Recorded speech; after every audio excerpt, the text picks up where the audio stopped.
Bom dia, mais uma vez. Estamos de volta com a mesa redonda da ELCOS Yuma, intitulada Pé Diabético, Realidade Europeia. Esta mesa tem como moderadora a enfermeira Cátia Furtado. Como muitos de vocês sabem, a enfermeira Cátia Furtado é a presidente da ELCOS Sociedade de Feridas, coordenadora regional da área das feridas crónicas, ARS Alentejo, especialista em saúde comunitária. Atualmente, é enfermeira na consulta externa na Unidade Local de Saúde do Norte Alentejano, Hospital Dr. José Maria Grande, em Porto Alegre. Bom dia a todos, bem-vindos à mesa redonda ELCOS Yuma, uma parceria entre a Organização Europeia de Feridas e a ELCOS, e esta mesa intitula-se Pé Diabético, Realidade Europeia. Connosco tenho 3 excelentes palestrantes que nos vão dar a sua visão sobre como intervir nesta área. Vou começar por apresentar o Dr. Eduard Jude, é médico em Londres, foi presidente da International Group of Diabetic Foot até ao ano passado, é licenciado pela Universidade de Manchester, já desenvolveu vários trabalhos na área do pé diabético, faz parte também do Joint Committee on Higher Medical Training e trabalha na área especificamente da intervenção do pé diabético. Faz parte de várias organizações internacionais relacionadas com o pé diabético e tem também vários trabalhos publicados em parceria com outras instituições nesta área de intervenção. Seguidamente vamos ter connosco o Dr. José Manuel Boavida, que é licenciado em Medicina e irá-nos falar sobre os dados nacionais a nível de pé diabético, de acordo com o último estudo realizado a nível nacional. Este tem especialização em endocrinologia, implementou em 1988 a consulta de pé diabético para doentes com cancro no Instituto Português de Oncologia. Iniciou funções em 1983 na Associação Protetora de Diabéticos de Portugal. Foi coordenador do Programa Nacional para a Prevenção e Controlo da Diabetes de 2008 a 2012. Atualmente é diretor do Programa Nacional para a Diabetes da Direção-Geral de Saúde e presidente da Fundação Ernesto Roma. Por último, mas não menos importante, vamos ter connosco o enfermeiro Carlos Mateus, que nos irá falar da importância da articulação entre a comunidade e o hospital, um caminho a construir. É pós-graduado em tratamento de feridas e viabilidade titular, membro dos órgãos sociais da ELCOS, tem um mestrado em enfermagem e nutrição clínica, cursos de pós-licenciatura de especialização em enfermagem comunitária e licenciatura em enfermagem. Membro de várias associações científicas, a APNEP, ESPAN e UMA. Detém várias publicações científicas ao longo da última década e desempenha neste momento funções no ACES de Sintra, o SF de Sintra. Cíntia, perdão. Muito boa tarde, muito bom dia, obrigada por estarem presentes e vou dar de seguida a palavra ao Dr. Edward. Thank you, Dr. Irá falar em inglês, mas devagarinho, eu penso que vamos conseguir entendê-lo. Se alguém tiver alguma questão, depois eu posso traduzir, se tiverem dificuldade. Morning, everyone. I'd like to first thank the organizers for the invitation to speak at this conference in this lovely city of Lisbon, and to Katya for all the hard work she's put into this conference. So I'll be speaking on the diabetic foot, management issues around the diabetic foot.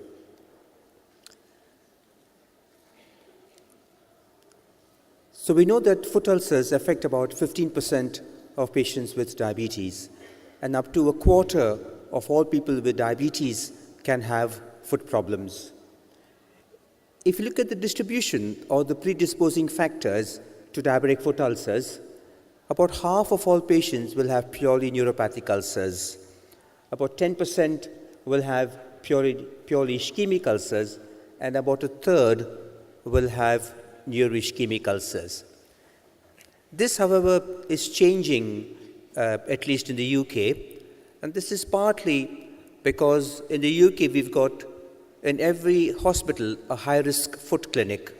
We have screening for patients with diabetes, we have education, and if people develop callus under the foot, they have debridement of the callus, and therefore we are seeing a great reduction in neuropathic foot ulcers. But obviously, because we've got an aging population, we are still seeing a lot of patients with perivascular disease and ischemic leg ulcers. What we also know is that 85% of amputations are preceded by a foot ulcer. And studies have shown that up to 80% of these amputations can be prevented if the foot ulcers were treated appropriately. What has been shown recently is that every 22nd, an amputation occurs somewhere in the world. And what we know is that if a patient has amputation of one leg, the other leg is at risk, and over 50% of patients can have an amputation in the other leg. So it's very important that one, we prevent an amputation in the patient, and the patient does undergo an amputation, we protect the other leg to prevent the patient losing both his legs. So treating diabetic foot ulcers is quite expensive. This is the study we did in Europe called the EuroDial study. It was a 10-country study, and there were 15 centers across Europe who took part in this study. And patients were divided into patients who had purely neuropathic ulcers, neuropathy with infection, patient with perivascular disease or ischemic ulcers, and patient with infection plus PAD. And what we showed is that patients who had purely neuropathic ulcers, treating these ulcers costed about 4,000 euros. But if patients then developed infection, PAD, or PAD with infection, the cost then skyrocketed. So patients who had an ischemic ulcer with infection, treating that patient costed up to 16,000 euros. So we need to prevent patients getting perivascular disease, but also prevent patient getting infection so that we can reduce the cost to the healthcare budget. What about in the US? Again, in the US also treating diabetic foot problems is quite expensive. You can see it on the right. This is data from 2013. It costed $17 billion to treat diabetic foot problems in the US. And this was more expensive than treating patients with breast cancer, colon cancer, and lung cancer. So treating diabetic foot problems is quite expensive, and studies have shown that we can reduce the risk of ulceration and we can reduce the cost to the healthcare budget in various countries. What about mortality? Again, data from the US from 2007, and they looked at mortality, 5-year mortality in different disease conditions. You got prostate cancer, breast cancer, colon cancer, and you can see that patients who had neuropathic ulcers, the mortality, the 5-year mortality was greater than patients with prostate cancer and breast cancer. And the mortality was similar to patients with colon cancer. So it just shows that neuropathic ulcers, ischemic ulcers, and post-amputation, these patients have got a very high mortality.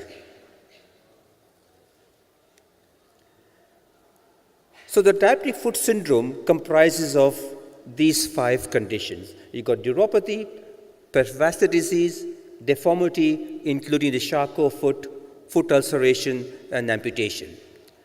And this is what happens. They start off with neuropathy, and gradually the condition gets worse until they have an amputation.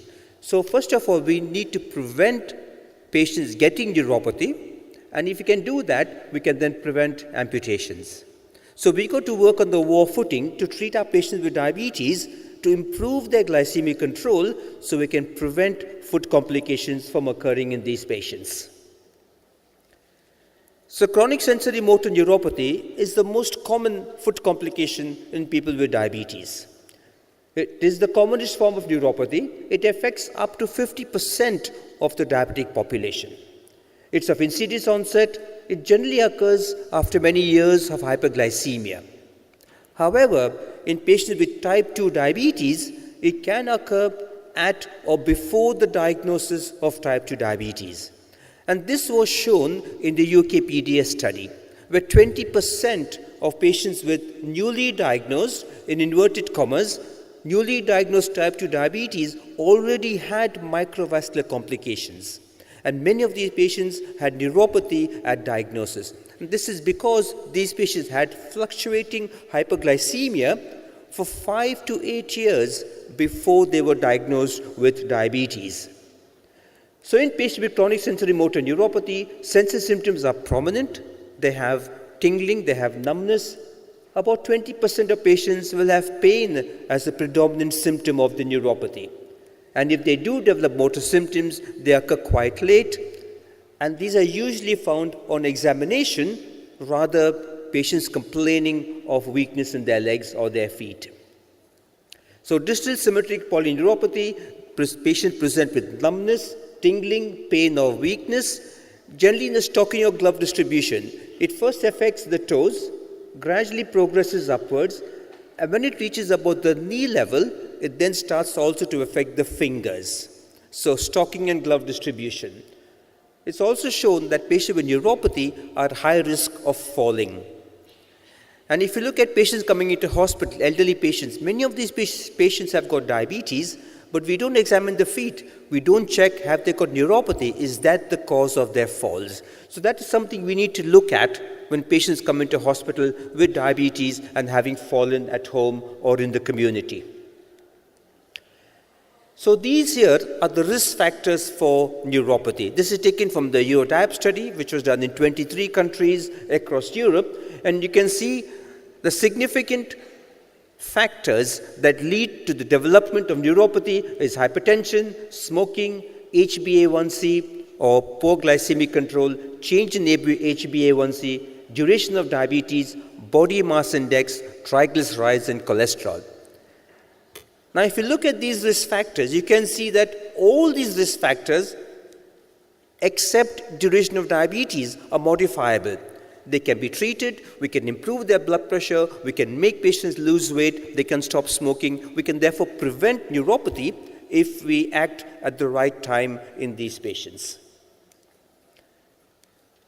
So how do we diagnose neuropathy? There are various tools available to us to diagnose neuropathy. The most common tool that we use is when we check light touch sensation using a 10 grams monofilament, a Siemens-Weinstein monofilament. If this instrument is used accurately, we can pick up 80 to 85% of patients who've got neuropathy and diabetes.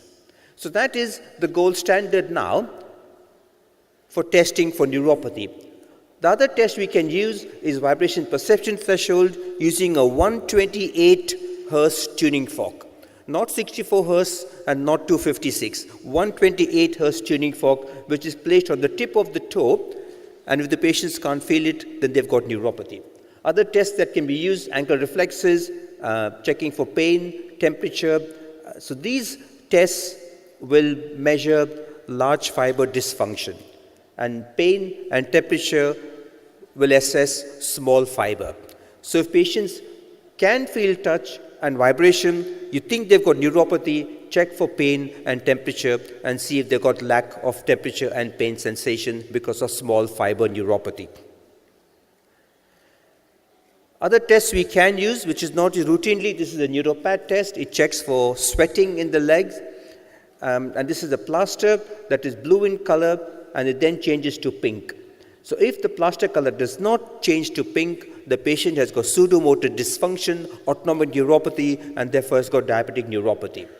We can also use what we call the vibratip, and this is a device that has just been devised in the UK. This tip is placed on the tip of the toe. You press this knob here, the tip vibrates similar to what a tuning fork does. And there have been at least 2 studies done in the UK which have shown that this device is as good as using a tuning fork or using a 10-gram monofilament. And more recently, this is the tip touch test. This study was done in Ipswich, where just with the tip of your finger, you will touch the patient's toes and ask them if they can feel it. And if they can't feel your finger touch, we apply on the tip of the toe for 1 second, that means they've got neuropathy. And this has been shown to be as sensitive and specific as using the monofilament or using a tuning fork. The advantage of using the tip touch test is that you always have your fingers with you, but you may not have a monofilament, you may not have a tuning fork. So if you don't have any of these devices, you can still use your fingers and you can test the patient for neuropathy. So this is the recommendations from the ADA. This is the recommendations from 2010, and they recommend that all patients should have their feet examined at least once a year. And you must use the 10-gram monofilament to check for pressure sensation, but also test with another device, either using pinprick, temperature, a tuning fork, or ankle reflexes. If you use two devices, the pickup rate is up to 90%. If you use one device, you pick up about 80 to 85% of patients. So always use at least two devices to check for neuropathy. What about perfractor disease? It's quite common in the elderly. 5% of men and 2.5% of women over the age of 60 will have perfractor disease. Most often these patients are asymptomatic, and this is because of incidental neuropathy. Because they've got damaged nerves in their feet, in their legs, they don't come with claudication symptoms. They'll come to the clinic with the black toe, but they'll have no pain at all. If the patient didn't have diabetes, he would have come to you much before the toe went black. So this is how you test. I'm sorry, the colors aren't showing very clearly. This is how we check for perfractor disease. First, you will check for the pulses, the dorsalis pedis pulse on the dorsum of the foot and the posterior tibial artery behind the medial malleolus. You can then do the ankle brachial pressure index, testing the pressure in the right arm and the right leg, left arm and left leg. You divide the ankle by the arm. It should be 1. So 0.9 to 1.2 is normal. If it's less than 0.9, the patient has got perfractor disease. If it's more than 1.2, the patient has got calcified arteries, and then this test is not reliable.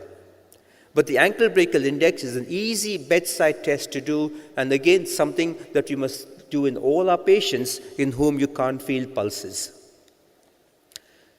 So the risk factors for ulceration, neuropathy, perfractor disease, and deformities, other risk factors are age, smoking, hypertension, hyperlipidemia, severity and duration of diabetes, living alone, and other comorbidities. And this has been shown in the Eduard study. Patients with heart failure, edema in the legs, previous stroke are again all at risk for developing foot ulceration. So the features of neuropathic foot, the foot is usually warm, they have good pulses, but they got lack of touch and proprioception sensation. But ischemic foot, the foot is cold, weak pulses, they got ulcerations, usually on the tip of the toes, and they'll have normal sensation. So it is not difficult to distinguish neuropathic ulcer from an ischemic ulcer, neuropathic pain from ischemic pain. So neuropathic ulcer tends to occur on the plantar surface of the foot, either on the first toe or under the first metatarsal head, because when you walk, if you put your foot on the ground, it's that part of the foot that takes your maximum weight. So the highest pressure is usually on the first toe and on the plantar surface of the first metatarsal head. The ischemic ulcers tend to occur on the tips of the toes, and this is where you see neuroischemic ulcers, usually on the lateral surface of the foot, what we call the watershed zone. Foot deformities, claw toes, hammer toes, and the Charcot foot. The Charcot foot is the most devastating deformity that people can develop in their feet. But it's not only diabetes that causes Charcot foot. I was in India recently at a leprosy hospital, and we saw a lot of leprosy patients coming in with Charcot feet.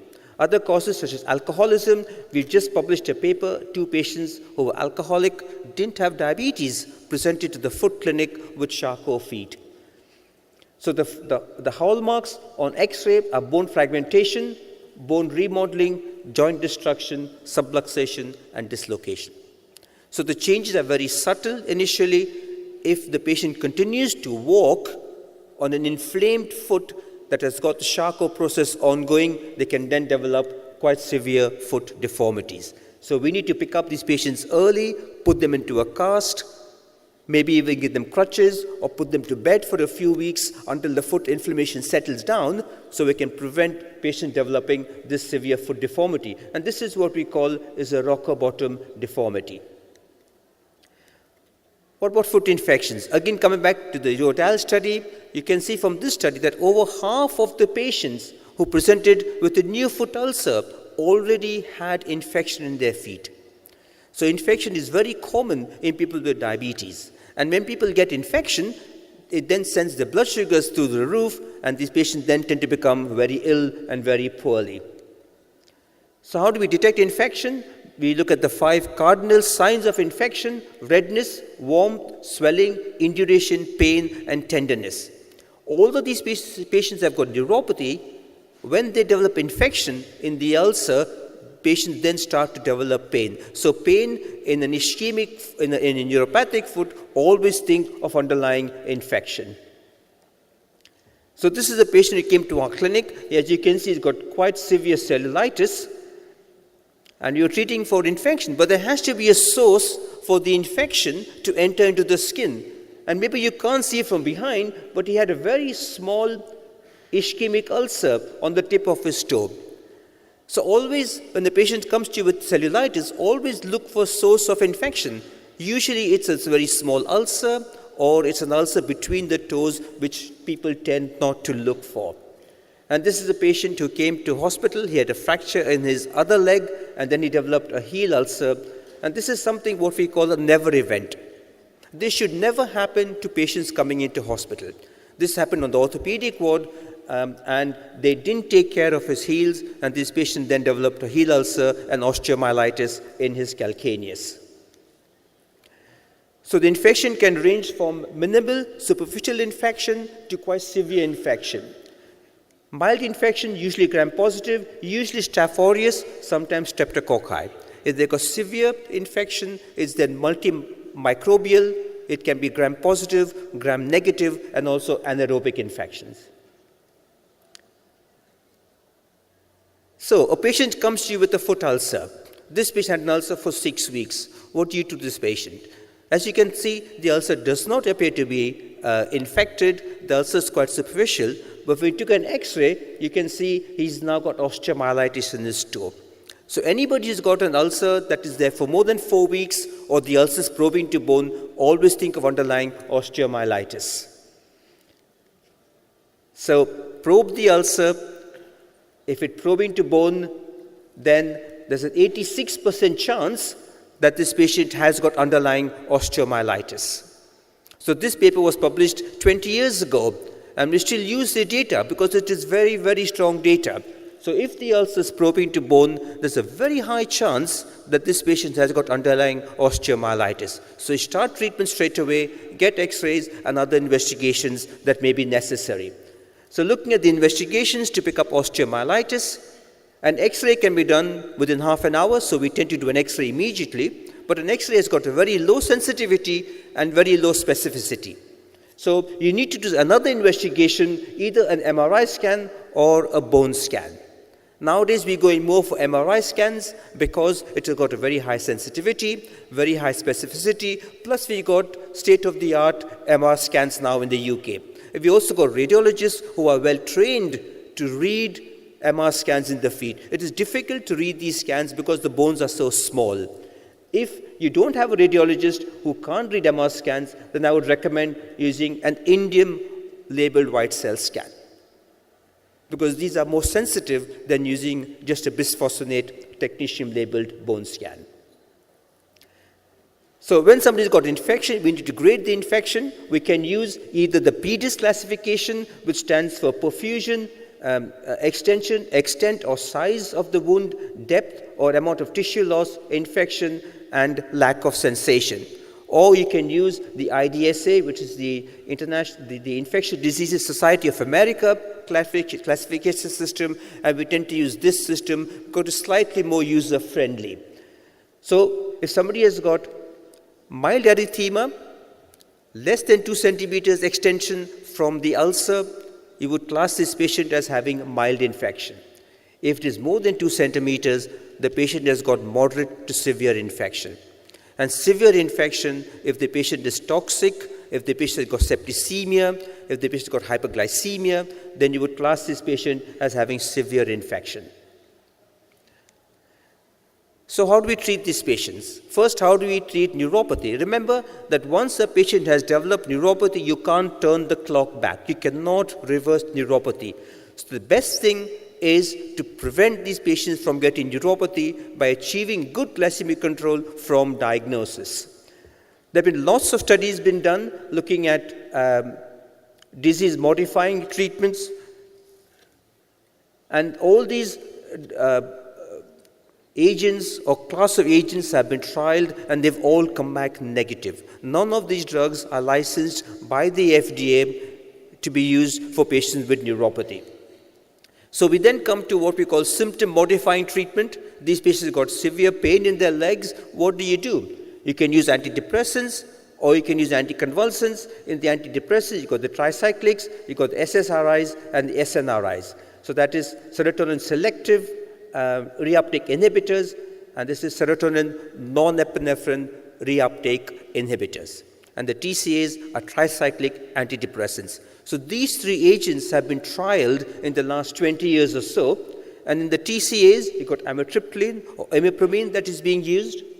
The SSRIs, fluoxetine and paroxetine. There is no evidence for the use of these drugs in people with painful neuropathy. We still use amitriptyline, at least in many countries, because it's quite cheap, and we've used it for the last 35 years.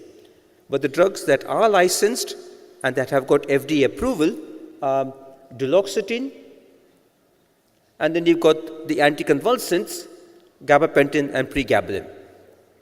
So other drugs that can be used are carbamazepine, and this is again being used in places like India, again because they're quite cheap and readily available. And then you got the opioids and other treatments. So like I said, it's only these three drugs that are licensed by the FDA for the use in people with painful neuropathy. So you've got a patient with neuropathy, what do? First, you try and improve glycemic control, but more importantly, rule out other causes. 10% of patients with diabetes and neuropathy will have another cause for that neuropathy, such as B12 deficiency, drugs, malignancy, etc. So always look for other causes because those causes might be treatable. Then choose the drug depending on the patient's symptoms. If they've got burning pain, you can use amitriptyline or duloxetine. If they've got lancinating or shooting pain, you can use gabapentin or pregabalin. Again, drugs that have been shown to be effective in treating people with neuropathy. And then other topical treatments that have got not much evidence behind them, but it might benefit some patients. But most patients need combination therapy. Patients need dual, triple, or even quadruple therapy. Some patients have such severe pain, they don't sleep at night, and you might need to use extensive opioids to help these patients control their painful symptoms. Or we can use acupuncture. We did a small study looking at acupuncture in patients with painful neuropathy, and we found some amount of symptom improvement. And many centers now in the UK are using acupuncture as one of the modalities for treating painful neuropathy. What about foot ulcers? The important thing is remove the cause. Does this patient have a foreign body in his shoe? Has he got very tight shoes? Look at that and treat the cause. Remove the callus, remove dead tissue, debride, dressings, and offloading. Paul Brand, who worked in the leprosy hospital in India, and he passed away unfortunately a few years ago, he said, it is not what you put into an ulcer, but what you take out that is important. So take out the callus, take off the pressure, and that's what will help ulcers heal.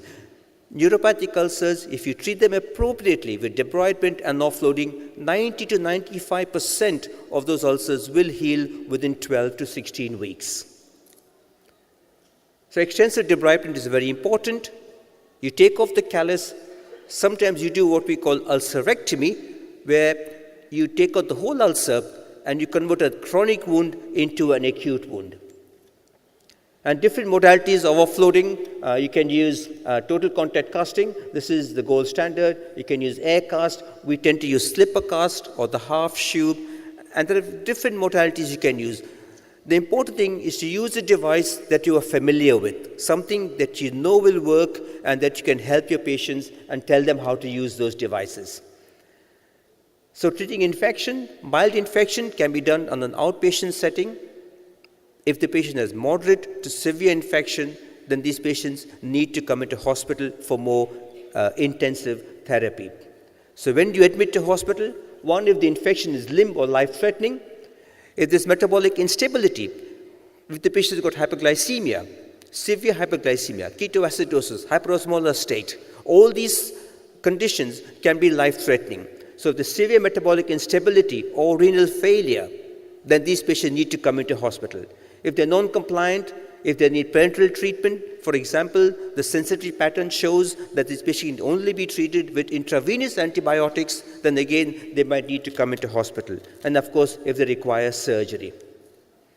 So the treatment we recommend, if the wound is present for less than 2 weeks, there's less than 2 centimeters cellulitis, we would classify this patient as having mild infection. So the patient has probably got Staph aureus infection. We would use flucloxacillin or dicloxacillin. If the patient can't take penicillins, we'll give them clindamycin. He usually requires up to 2 weeks of antibiotics and is given orally. If the infection has been present for less than 4 weeks, but there's extensive cellulitis, again, possibly Staph aureus, be classed as severe infection, these patients then need to come into hospital for intravenous antibiotic therapy.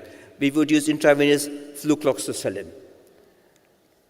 If the patient got a wound which is more than 4 weeks, there's deep tissue infection, moderate infection. Now you can see there are multiple organisms causing the infection. Again, patients need IV antibiotic therapy, so they will need to come into hospital.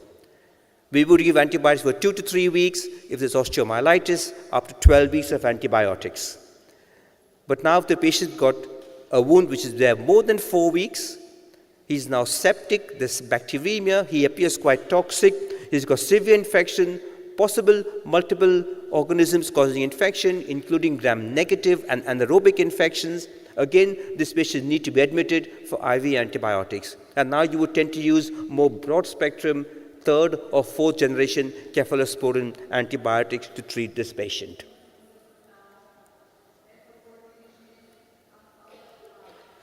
So how do we care for these patients? First thing is to find these patients. So in the UK, we've got screening, and we screened almost all patients with diabetes to pick up if they got a foot problem. Have they got neuropathy? Have they got peripheral vascular disease? Is there a history of foot ulceration?